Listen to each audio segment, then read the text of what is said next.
Good morning, Bucknutters. Welcome to the Bucknuts Morning 5 here on Wednesday, November 5th, 2025. I am Dave Biddle, very happy joined by Patrick Murphy. This is not the Bucknuts Happy Hour, where this is the reverse of the Bucknuts Happy Hour, well, at least when I'm on as the co-host or as Patrick's guest. But good to see you. Long time no see. Yeah. Let's start with the college football playoff rankings that came out last night, the first iteration of this year. Ohio State number 1 as expected. Any surprises? Like, I was a little surprised to see Oregon at 9th. Just anything that jumped out at you that you were surprised about, and your thoughts on Ohio State being number 1? I think the Oregon at 9-1 was one that jumped out at me initially, just because they'd been 6th since they lost to Indiana, I'm pretty sure, a month ago or whatever that was. But when you look at Oregon, like, their best win is against probably Northwestern. Like, the Penn State win looks worse now because Penn State's now lost 5 games in a row, but also Ohio State just handled them convincingly, and Oregon went to double overtime, which at the time looked good, right? So I'm not sure, how you weigh that. But I think Oregon, it's a situation of handle your business, right? And they'll be in the mix. But yeah, that one was surprising. I know there was a lot of debate about Miami and Notre Dame. Obviously, those two teams have played each other, right? The opening weekend of the season, Miami won that game. Notre Dame and Miami have the same record. Miami is 18 and Notre Dame is 10. So I saw a lot of reaction online of like, make that make sense because they did play. But I think for the most part, they got this right. The Ohio State, Indiana, Texas A&M, it sounds like those three were kind of in a pod of their own as the top 3 teams in the country. The committee members, it sounds like, really valued Ohio State's defense. They mentioned that a couple times, that was kind of the separator between Indiana and Ohio State from Texas A&M, but also Ohio State from Indiana, and just the superior defensive play. And I think that, that's been kind of the thing that the Buckeyes have hung their hat on for the last year and a half. Which is not what I think we would have expected of a Ryan Day team. But here we are. And it's not only helped them win a national championship last year, not to take anything away from the offense, but it's the thing that's propping them up as the number 1 team in the country, which is kind of wild where we've come from, the pre-Jim Knowles era to now. So I think they got it right. Look, if Indiana had been 1, I don't think there would have been a ton of complaints. Joey Galloway on the sort of pregame show before the ranking show started made a case for Texas A&M, which I think you could make an argument there if you go off the metrics more so than sort of the film and the eye test. The committee chair talked a lot about Mac Rhodes, talked a lot about watching the games, which I thought was good. They weren't going off of just reading the data, and because if you look at the data, I think Ohio State probably could have been 3. Based on, strength of schedule, strength of resume, all that. Like, I think you could have at least made that argument. But if you watch Ohio State play and you know what's happening, that they're not trying to score a million points like Indiana is. They're just trying to win games. And I think you watch that. You watch what happened last year. And I know you're not supposed to take last year into account, but you are aware of the way Ryan Day handled sort of managing the season.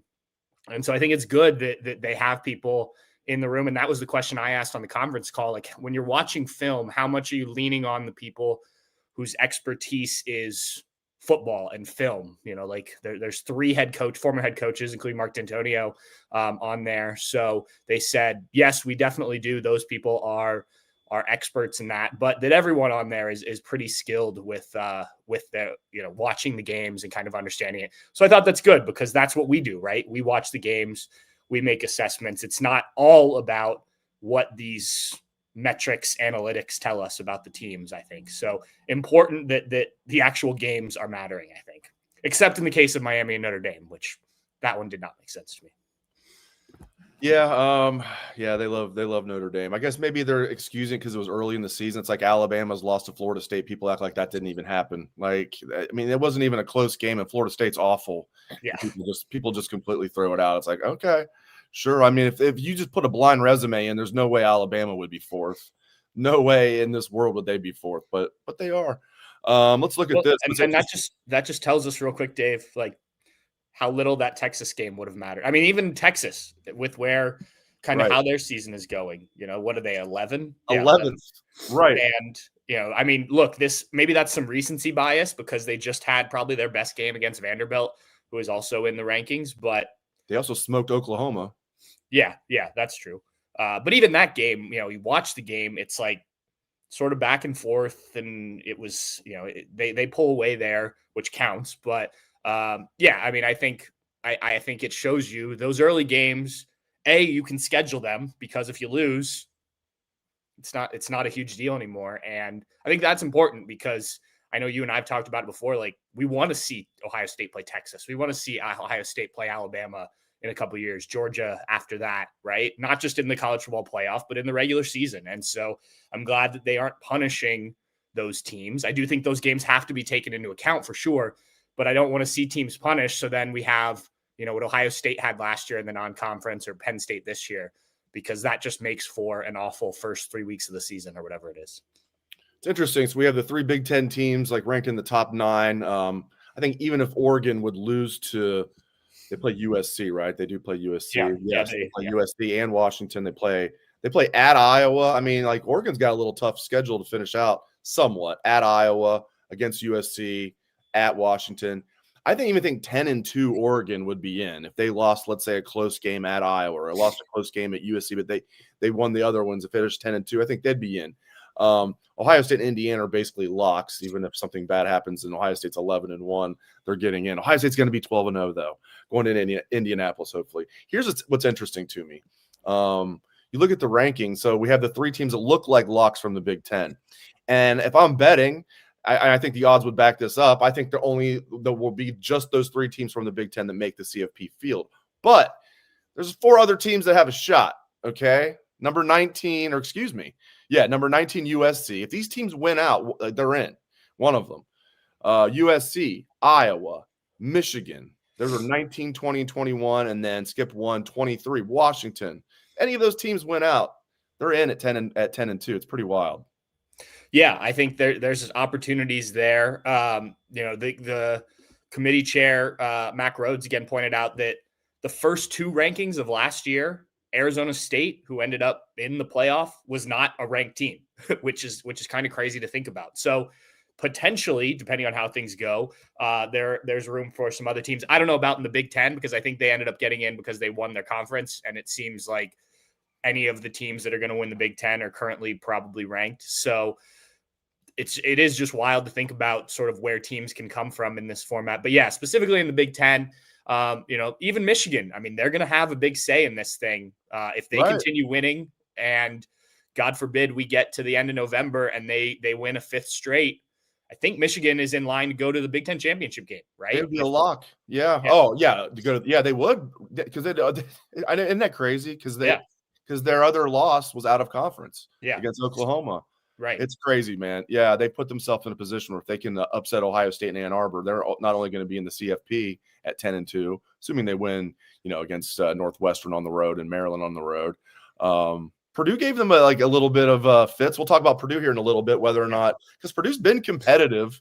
Now, Purdue also lost 19-0 to the aforementioned Northwestern Mighty Wildcats. But yeah, it's kind of crazy. It looked like Michigan was kind of left for dead after they lost those 2 games. Now, I still am not buying Michigan because they just haven't looked that good. Even when they played Wisconsin, they looked okay. Purdue last week. Now, but I will say this: if they get Justice Haynes back, that'd be huge. But the word is he had surgery. Is this what you're hearing as well on the foot? Yeah, it sounds like it. So who knows if he's going to be back? He's excellent. Now Marshall's also very good. He's not as good as Haynes. Those 2 make a good 1-2 punch.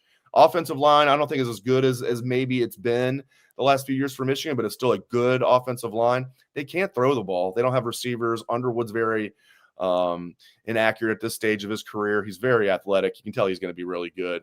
He's poised.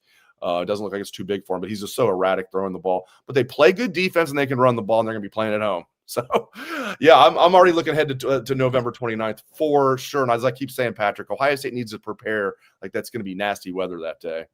Yeah, and I think it's fair too. I mean, not that the Buckeyes can look ahead, but Ohio State should win these next 3 games, right? I mean, it would be a colossal upset in any of these 3, even with UCLA having played a little bit better. They've sort of come back down to earth. Rutgers has been up and down. Purdue, yeah, they got up for a night game at Michigan. I'm not sure if you can bring that again, 1:00 at home on Saturday. We'll see.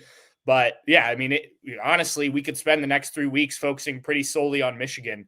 The Buckeyes can't do that in that building. They have to handle it just like they have every week, right? But we as people discussing it and fans and whatnot can talk about. I wouldn't mind. Let me jump. I wouldn't mind. No, they would never admit this. I wouldn't mind if they had a period every practice just focusing on Michigan right now.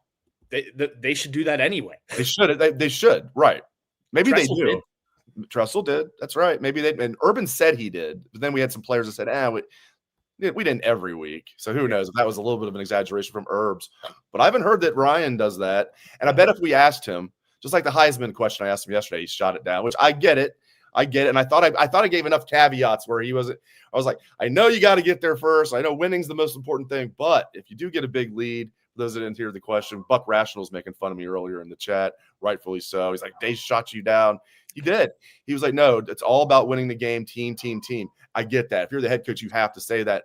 But he wants him to win the Heisman. What did he say in the post-game press conference after the game last week against Penn State? He was like, Julian should be like, at least in the Heisman conversation, if not more than that. So you can tell he wants him to win the Heisman, but he can't say that. So I bet if we asked him, maybe we'll find out tonight.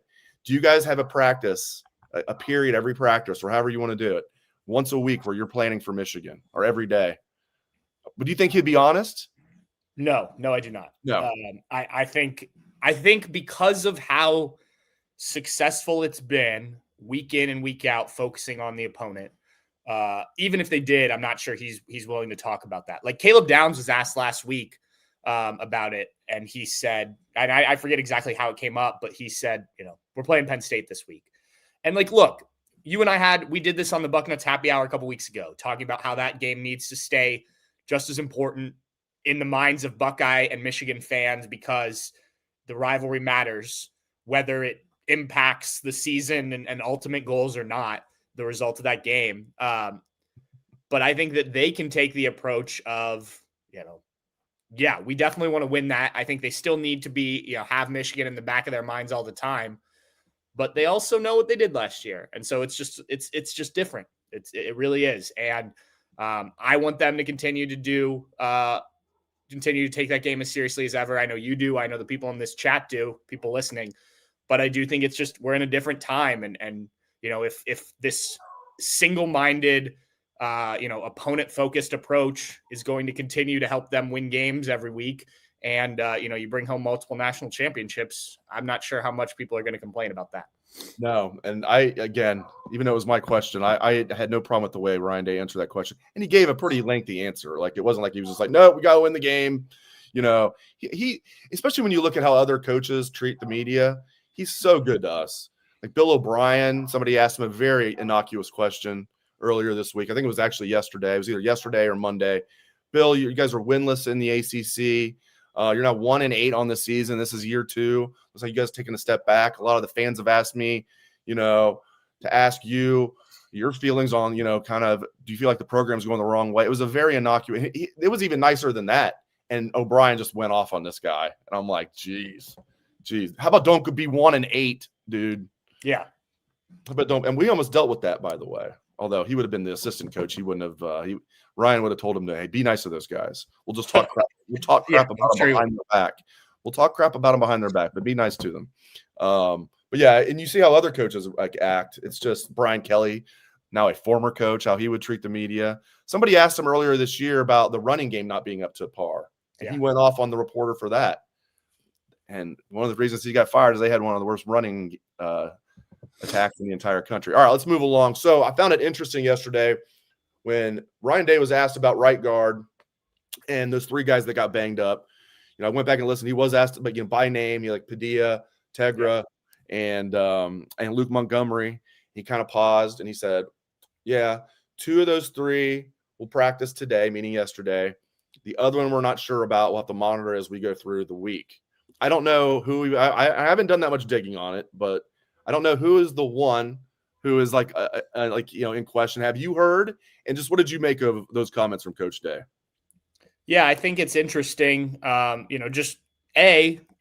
don't want injuries, and Ohio State's been so fortunate, has handled things so well, whatever you want to call it, that they've avoided any major injury. Who you do the availability report each week? Who's the biggest name that they've had out?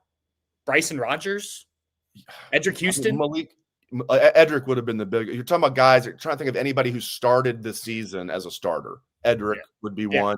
Lorenzo Carlos Jr. missed a game, but I was thinking, this is nothing against Lowe Jr. I think he's a really good player, but I was thinking not really much of a loss. You just put Jermaine Matthews in the slot and put Devin Sanchez at outside corner. I actually think that's a better combination anyway, but depth is good. Yeah, I mean, maybe you could say like Malik Hartford. And I don't even know if he's banged up, if they're maybe trying to like CJ Hicks redshirt him, because he never redshirted. I think maybe he was on it last week, unavailable. They're keeping CJ Hicks available just in case. Edric would have to be the one. Logan George has been on there recently, as you mentioned, Bryson Rogers, Quincy Porter this past week. Edric is the only one, unless I'm missing somebody, that began the season as a starter that's even been on the availability report. Yeah, so, you don't want anyone hurt.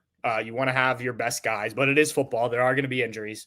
So I think the fact that there were some guys banged up is unfortunate. I saw several people complaining about the fact that the first string offensive line was still in the game against Penn State at that point. And like, this is a conversation we've had since Ryan Day became the head coach, right? Like, he just doesn't play backups a ton unless the game is really out of hand. And especially in games where, what he calls matchup games. Like, I don't think you and I would have phrased that as a matchup game given Penn State's record last week. But in terms of talent and things like that, like, he hardly, think back to even when they were blowing out Michigan State the one year, kind of late in the season, like they played this, like CJ and those guys into the fourth quarter. I think it's a respect thing. I don't think he's trying to run up the score. I think you could make arguments either way. Anyway, look, I think it's good that it sounds like most of those three will be certainly available for Saturday. And then if you need, if one is out, you can probably handle that. What would be interesting, Dave, if say Luke Montgomery is the one who's they're not quite as sure about, and then they need to replace him. Do you put Josh Padilla at left guard, or do you go with one of the other guys? I think it was George Fitzpatrick and James Cook, if I remember correctly, that came into the games there because of those three guys having to leave.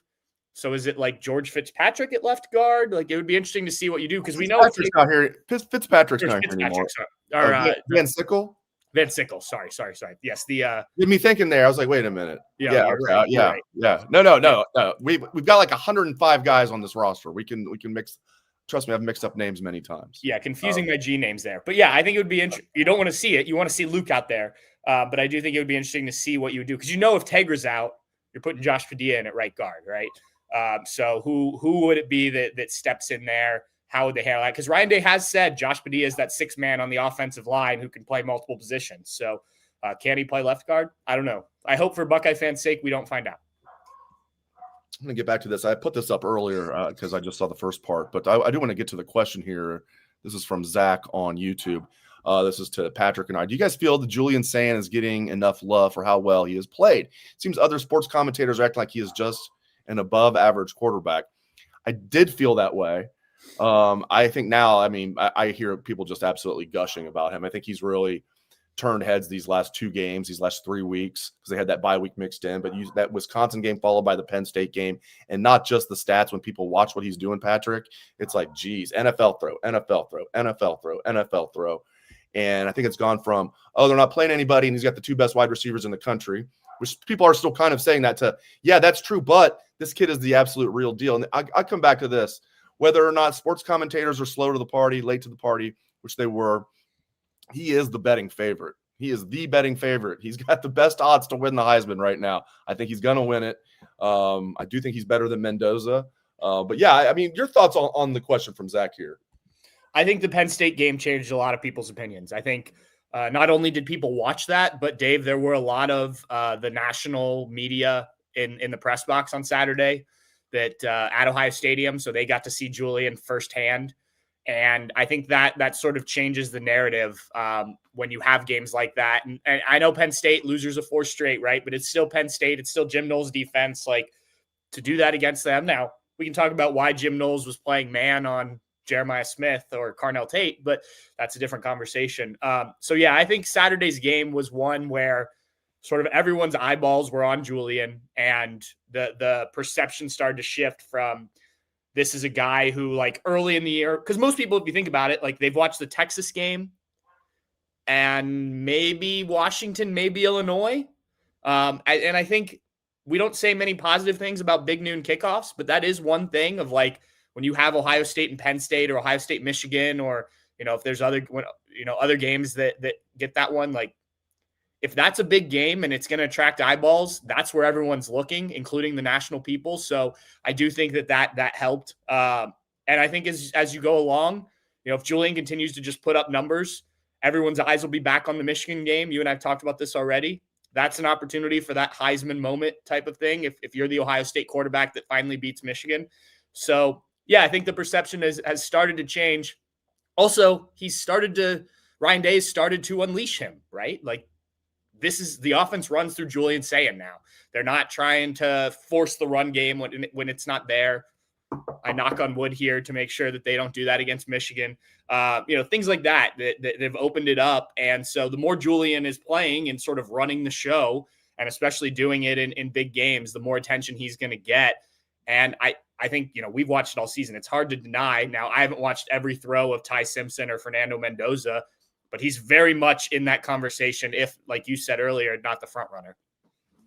And we've been looking for a nickname. We're throwing just generic stuff out there. I was, like the Carlsbad kid and all this stuff. And like the teammates are like, no, Cool J. That's J it. Cool. Cool J. Or J Cool. I was thinking LL Cool J. Right? Not LL Cool J. No, stealing Joe Montana's nickname. What's that? It's stealing Joe Montana's nickname, but I think he'll take it. That's true. He would spell it out. He was just Joe Cool, though, wasn't he? Joe Cool. I think Montana was Joe Cool. I think. But yeah, J Cool. All right. I did want to ask you about something else as well. Obviously, that UCLA game being prime time is awesome, isn't it? No, not at all. Well, what else did I want to ask? Oh yeah, the running game. Are you convinced, as I am, that Isaiah West is basically going to be running back 2 going forward? Or are you not there yet? I don't, there's 2 questions there. Like, what would I do? And what do I think Ryan Day will do? Yeah. Like, I think Ryan Day's proven they're going to put CJ Donaldson in there, in short yardage situations or high leverage situations, like on Saturday, the start of that 2-minute drive. It doesn't make sense to me that he's in at the 25-yard line. I don't know if Bo Jackson was getting retaped or what was happening, but it seems like that's when you'd have Bo Jackson in the game. James Peoples, I know they like his pass protection. Ryan Day was asked about James Peoples, who had a decent game. He's had a few decent, flashes, so to speak. He's going to continue to get in there. So, I think it's easy for us on the outside to say, play your 2 best running backs, which seem to be the freshmen. There must be reasons that they're not willing to do that completely at this point. What Isaiah West have on Saturday? 4 carries. So, clearly he's not, where is it here? Yeah, 4 carries for 13 yards, and 1 was an 11-yard run. So as well as we saw him do against Wisconsin, like, he hasn't established himself as, the Travion Henderson to Bo Jackson's Quinshon Judkins yet. Will that happen? It's just tough to say. I mean, they seem very content to play all 4 of these guys now. And, maybe we're looking back at the end of the year and saying, wow, that was a great idea because all 4 of those guys were awesome or played a role in a playoff run. So, yeah, would I play Bo Jackson and Isaiah West more? I would. But I'm not sure if that's the route that Ryan Day is going to go, just based on what we've seen. It was good to get James Peoples going a little bit. I know it was really just 1 run, but he looked good on that run. One of the things he hasn't been, as Ryan Day has said himself, it sounds like an excuse, but it's so true. I mean, James Peoples has not played a lot of football at this level. Yeah. He was the number 3 tailback last year. It's just they had the 2 studs and they never got hurt. So he didn't play that much, even though he was a number 3 tailback as a true freshman, but we heard nothing but good things about him. He was taking first team reps throughout spring. They got him out of there early in the spring game. I was thinking, well, that tells me that they think he's going to be the bell cow. I don't know what happened, but if they can get James Peoples going, that'd be huge. Yeah, absolutely. And there's talent there. I mean, we've seen it in bits and pieces. I mean, even, his first carry was a good run that went for a touchdown last year. So I think there's a reason why Carlos Lachlan and this staff was excited about what James Peoples can give. And maybe this is a case of like next year, CJ Donaldson's gone. Maybe they likely don't bring in a transfer veteran running back. And now you have 3 guys that all have a year of playing time underneath them. And it looks really good. But yeah, I think it's only positive to get any of these guys good. The 51-yard run from Bo Jackson was about as healthy as he's looked, right? And, he's not perfect either, if we're being honest. He could do better at consistently breaking tackles and things like that, but he's certainly been their best runner. So, yeah, any positive you're finding in the running game right now, I'm willing to take. That's right. All right, let's close up shop now. I appreciate it, Patrick. Good stuff, man. Yep, absolutely. Thanks, Dave. Yep. Patrick Murphy. There he goes. All right, guys. I appreciate it. We will have interviews tonight. Jerry Emming has not told us which players we're getting, but we'll get the lightning round with Ryan Day after practice tonight around 6:30. So we'll have story and we'll have videos on that. We'll have videos of all the players they bring out as well. Again, we don't know the list yet, but it won't be the captains, I bet. The reason I say that is because they brought the 4 captains out last week. So Jerry does a pretty good job of mixing it up. So they'll probably bring out 6 or 7 guys tonight, right around there, maybe a little less. So Ryan Day and players after practice this evening around 6:30, 6:45, right around there. Keep it locked to Bucknuts for all of that. Thanks again to Patrick. Thanks to all of you. We appreciate it very much. I know you guys have a ton of choices when it comes to Buckeye podcasts. I'm glad you guys make the Bucknuts Morning 5 part of your routine. Thanks, guys. I appreciate it. I know you're still basking. Go Bucks.